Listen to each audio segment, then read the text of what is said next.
Prieš pradedant kalbėti apie šį motociklą, prisiminkime, ką kalbėjau apie jo pirmtaką. Tas motociklas labai mane sužavėjo. Taigi šiam naujam Indian Scout'ui kartelė iškelta ganėtinai aukštai.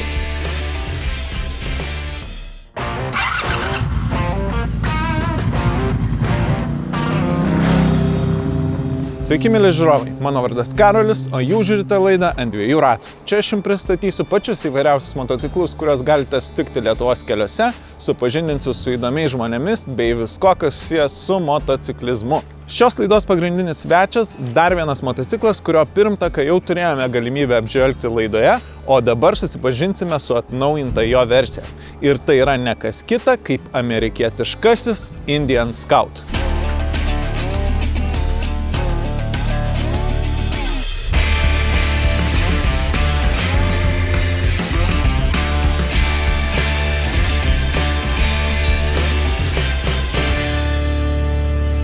Prieš pradedant kalbėti apie šį motociklą, prisiminkime, ką kalbėjau apie jo pirmtaką.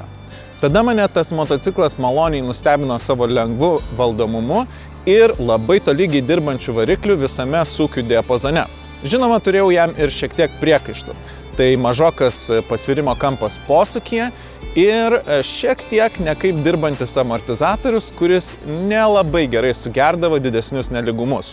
Nepaisant to, tas motociklas labai mane sužavėjo. Taigi šiam naujam Indian Scout'ui kartelė iškelta ganėtinai aukštai. O dabar galim pašnekėti, kas atnaujinta būtent šitame motocikle.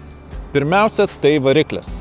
Tai yra visiškai atnaujintas agregatas su nuo 1133 iki 1250 kubinių centimetrų padidintų darbinių tūrių. Su tuo, žinoma, padidėjo ir galia nuo 95 iki 111 arklio galių. Nors čia turėtų būti tekstas mažomis raidėmis, bet apie tai šiek tiek vėliau. Dar vienas naujas dalykas – tai yra rėmas. Čia vietoj aliuminio lydinio rėmo dabar yra vamzdelinis plieninis rėmas.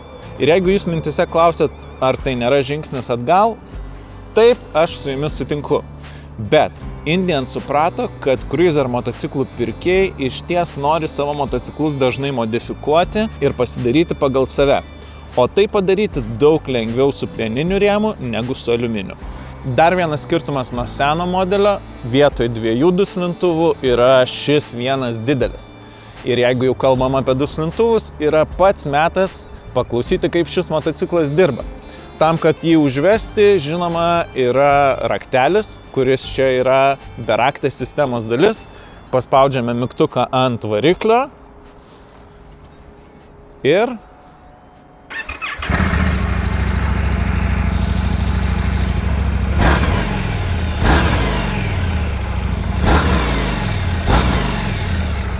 dabar belieka sėsti ant motociklo ir jį išbandyti. Šiandieną, kaip matote, Indianą testuojam ne mūsų įprastame maršrute, nes jį sugebėjau pasiimti tuo metu, kai vyksta metų motociklo konkursas.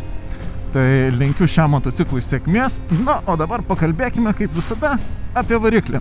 Jau minėjau, kokio darbinio tūrio jis yra ir kiek arklio galių turi. Ir užsiminiau, kad reikia teksto mažomis raidėmis prie tų arklio galių.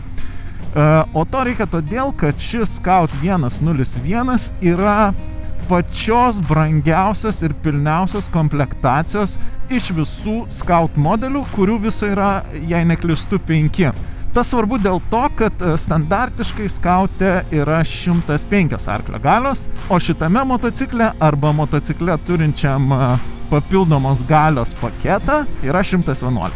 Prie tos brangiausios komplektacijos mes dar sugrįšime, bet dabar pašnekėkime daugiau apie pačio variklio charakteristikas. Jis labai tolygiai veikia nuo 2000 iki netgi 9000, kur yra šio variklio ribotuvas, kas yra iš tikrųjų nemažai cruiser tipo motociklui. Bendrai paėmus, aš nesuprantu, kodėl motociklų gamintojai taip stengiasi pastoviai didinti variklio darbinį tūrį, nes tikrai nebūčiau pasakęs, kad senesnio modelio Indianui tos galios trūktų. Tikrai ne. Kur galėčiau prie šio variklio prikibti? Gal ne tiek prie pačio variklio, kiek prie greičių dėžės.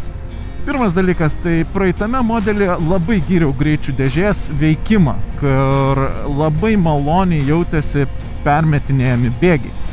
Čia dėja tas permetimas nėra toksai smagus, tarp tam tikrų bėgių jisai veikia labai maloniai, o tarp kitų kažkoksai toks lyg per kažkokią košę.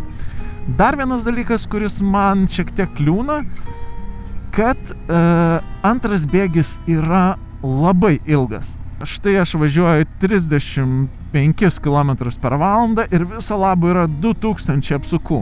Aišku, dabar, kai motociklas šiltas, jisai tikrai veikia neblogai net ir prie tokių sukių. Visai nesispirioja. Bet jeigu tą bandysite daryti šiek tiek šaltesnių variklių, motociklui tas nepatiks. Norėtųsi, kad tas bėgis būtų šiek tiek trumpesnis. Variklis taip pat turi 3 važiavimo režimus, tai yra Rain, Standard ir Sport. Rain tikrai juntamai primažina variklio galią, labai juntamai.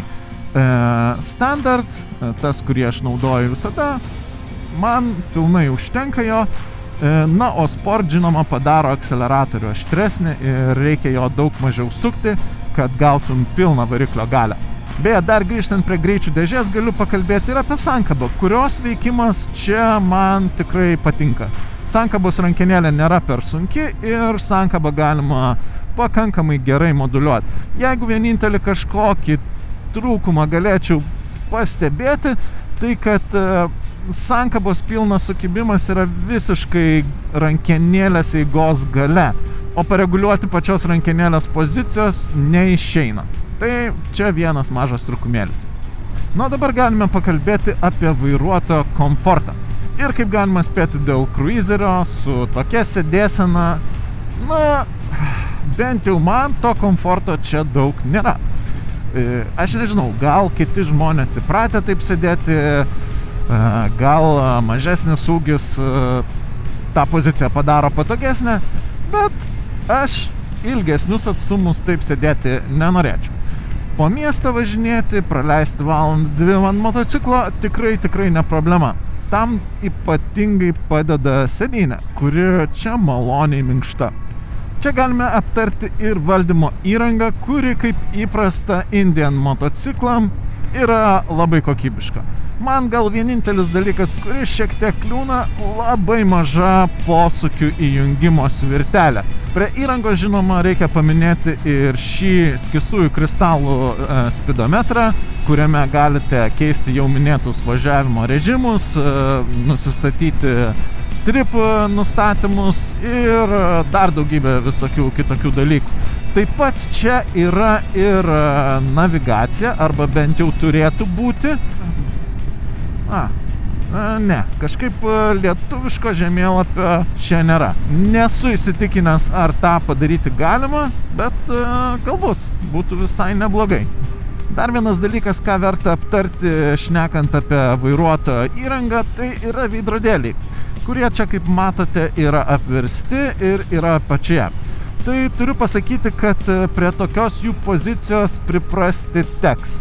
Nes man, kaip įpratusiam veidrodėlių ieškoti viršuje, visada būtent ten akis ir krypdavo. Aišku, ilgiau pavažiavus, tu natūraliai pripranti, kad būtent čia pačioje turi tų veidrodėlių ieškoti.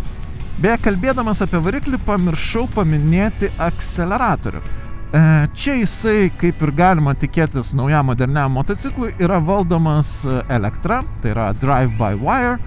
Ir tokiem akceleratoriam aš dažnai randu trūkumų. Bet čia jisai tikrai labai gerai sukalibruotas. Motociklas maloniai valdomas, netrūkčia, nešokčia.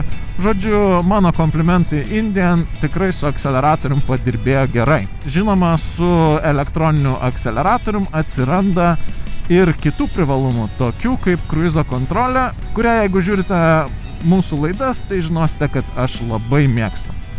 Dar vienas labai mane džiuginantis dalykas prie visos šitos elektronikos ir vairuotojo komforto dalykų yra beraktė sistema.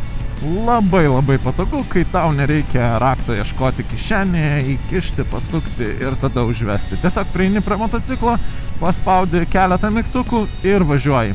Štai turime keletą smarkesnių posūkių šiame keliuke ir galiu pasakyti, kad būtent šios komplektacijos motociklas tikrai labai smagiai jaučiasi posūkiuose. Matot, tai yra sportiškiausia Scout versija, turinti aukštos kokybės amortizatorius. Priekyje čia yra apverstos šakės, pilnai reguliuojamos, gale irgi amortizatoriai daug geresni negu standartiniai ir tas jaučiasi. Motociklas ne tik gerai stovi ant kelio, yra ganėtinai standus ir gerai sugeria neligumus, bet tuo pačiu jis nėra pernelyg kietas. Tad važiuodami jūs nesijausite, kad važiuojate ant kažkokios kietos sportinės karietos. Tikrai ne. Motociklas vis dar yra pakankamai komfortiškas, bet tuo pačiu ir labai gerai ir tvirtai stovi ant asfalto. Vienintelis dalykas, kas jam trukdo tikrai sportiškai važiuoti posūkiuose, tai žinoma yra pakojai. Na, o dabar kaip tik įvažiuosime į žvyrkelio atkarpą ir galėsime pašnekėti apie tai, kaip motociklas jaučiasi čia. Ir kaip galima tikėtis motociklui su šiek tiek sportiškesne važiuoklė, tai jisai kiek kietokas ir tuos neligumus jausite tikrai. Nėra labai blogai, bet galėtų būti patogiau. Oi. Užtai čia pajausite, kaip gerai veikia šio motociklo traukos kontrolė, kuri neleidžia galiniui ratui prasisukti prie jokių sąlygų. Galima išbandyti ir ABS stabdžių sistemą, kuri irgi veikia labai gerai.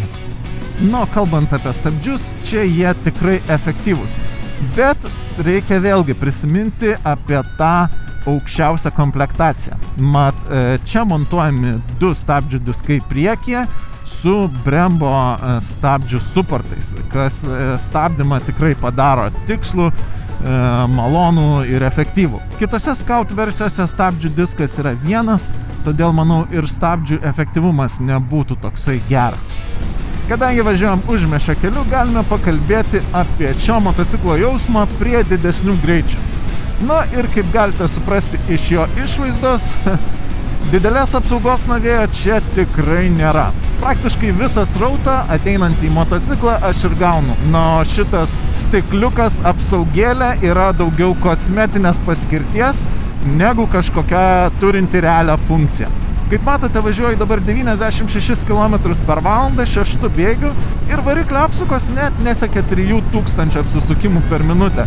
Tai tikrai labai komfortiškai gali važiuoti, variklis skamba negarsiai, jokių vibracijų nejaučiu, tik tiek, kiek pasiekia mane iš kelio dangos. Bendrai paėmus, manau, tai nėra tas motociklas, su kuriuo norėtumėt leistis į labai ilgas keliones. Nei sėdėsena nėra pernelyg patogi, nei žinoma ta trūkstama vėjo apsauga jum palengvins tuos kilometrus, kuriuos norėsite susukti.